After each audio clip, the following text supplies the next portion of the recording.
Hi everyone, welcome into this week's My Weekly CBS Fix. I hope you had a wonderful week. In this week's parsha, we actually have a double parsha, Matos and Masai. We'll talk a little bit on Masai, which are the Torah talks about. These are the travelings of the Jewish people in the desert. And the question is that the Torah goes ahead and enumerates 42 different stops that the Jewish people made throughout their sojourn in the desert. And a general rule we have is that there's no such thing as any extra words in the Torah. So what was the necessity that Hashem should write in His Torah the name of every single stop in the desert that the Jewish people made?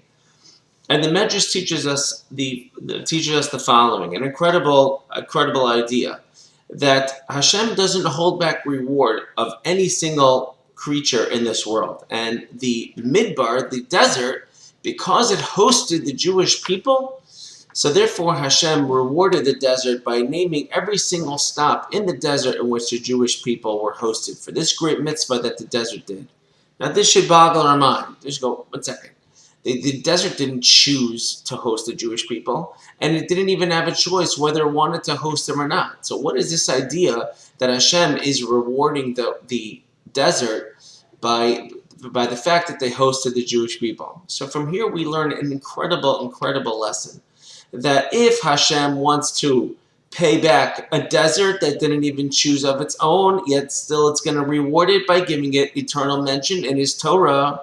So how much more so if we would host a Torah scholar in our home, we can't imagine what the reward is. It's a trillionfold.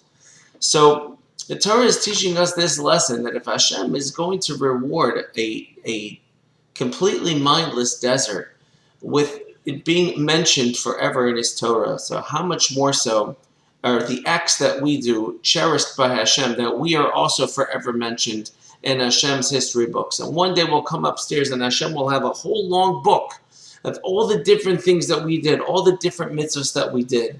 And we actually learned this incredible lesson from a woman who was not Jewish, and she was a harlot. And her name was Raje. Raje used to live in the city of Jericho. And at the time that Joshua wanted to send in spies to the city of Jericho, she had already realized that the Jewish people was not a people to mess with, and she wanted to actually join this nation. And when two of the spies came to her town, so they went and stayed by her house, and she ended up hiding them in her attic. And what's incredible about this woman is that this woman ended up converting to Judaism. She married Joshua, who was Moses' #1 disciple. For him, Hashem made the entire sun stop. She merited to have 8 prophets come out of her, including Huldah, who was a Jewish prophet, a Jewish woman prophet. And the question is, how did this woman, somebody not Jewish, somebody who didn't really have the best profession, to say the least, how did she merit to have all this? And we learned from over here, the reason why she merited to have this was simply because of the mitzvah of even hosting somebody. They hosted 2 people, and the reason why she hosted them even further impacted her reward, and Hashem chose to repay her. And if a person chooses to do something for Hashem's sake, even something so simple as simply hosting people, yes, her life was kind of in danger, because the king of Jericho probably would have put her to death, but she put her neck out on the line in order to do this mitzvah. But she did the mitzvah of hosting 2 people. There's so many people in the Jewish community that constantly host people.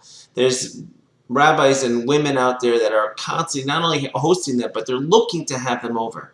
And one day Hashem will show them another book written about them, and how fortunate they were and the great merits that it paid off for them. Of course, we only want to do a mitzvah because it's the will of Hashem, but nevertheless, Hashem will reward us. So if we continue to do His mitzvahs, we'll all see blessing in our lives. Have a great Shabbos. Talk to you next week.